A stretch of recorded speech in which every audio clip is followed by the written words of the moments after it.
देखिए, आज के युग में ऐसी बात होना अपने आप में बहुत अजीब लगता है।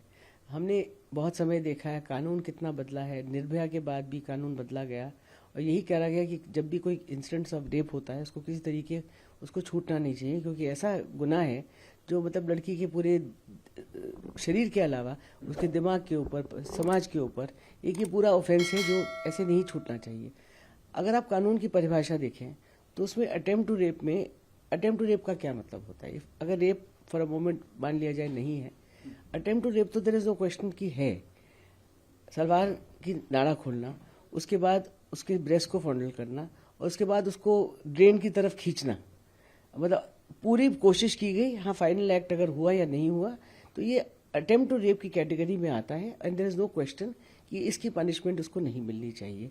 ऑफ कोर्स एविडेंस जो भी ट्रायल में आएगा वो अलग बात है, लेकिन अगर ये तीनों बातें जो सामने आई हैं वो सही हैं तो अटेम्प्ट टू रेप का केस क्लियर कट बनता है और सेक्शन 7 पॉक्सो में भी ये ऑफेंस बनता है, क्योंकि लड़की 11 साल की थी और पॉक्सो भी prevention of cruelty to children जो एक्ट है उसके अंडर भी इसको आना चाहिए।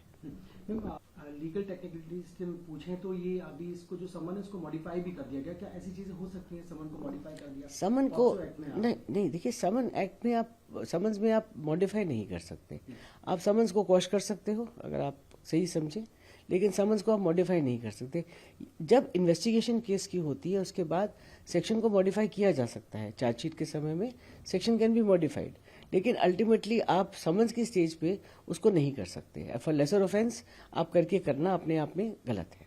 मैम, जिस तरह से आपको लगता है कि ऐसे मनोबल जो है जो एक्यूज होंगे उनके बढ़ेंगे, क्योंकि इतना बिल्कुल बढ़ेगा, बिल्कुल मनोबल बढ़ेगा। तभी आप देखेंगे मुकेश के केस में जो हुआ था, जो बॉम्बे हाई कोर्ट से शुरू हुआ था, सुप्रीम कोर्ट ने उसको रिवर्स किया, यहाँ तक कि जज को सजा भी कुछ हद तक दी गई इस बात में। उसमें स्किन टू स्किन कॉन्टैक्ट ये रेप नहीं होता, ये अपने आप में माना नहीं, सेक्सुअल असॉल्ट नहीं होता, ये माना नहीं गया था। सुप्रीम कोर्ट ने इस पर पूरी मतलब तिरस्कार किया था इस बात का कि ऐसा जो जजमेंट है गलत है और ये नहीं माना जा सकता, मान्य नहीं है। तो ऐसी स्थिति में अगर आप ऐसी रिमार्क्स भी करेंगे और ऐसे जजमेंट्स पास करेंगे और समन्स को मॉडिफाई कर देंगे तो समाज में क्या प्रतीक होगा?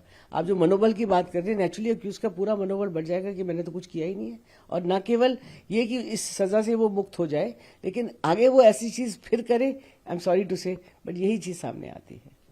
लास्ट क्वेश्चन, इस केस में आगे और क्या हो सकता है? क्योंकि इस वक्त अपील हो सकती है, ऑब्वियसली अपील कर लाए इलाहाबाद हाई कोर्ट में, it can be before division bench और अल्टीमेटली आप सुप्रीम कोर्ट ऑफ कोर्स। और मेरा ये मानना है कि ऐसी चीजें जब पूरी तरह से ली जाती है तो डेफिनेटली जस्टिस होता है, कानून की पूरी अपनी जो मर्यादा है वो अपहोल्ड होती है। Bad signal to the entire criminal justice society, where we feel that if somebody commits an offense, he will be punished.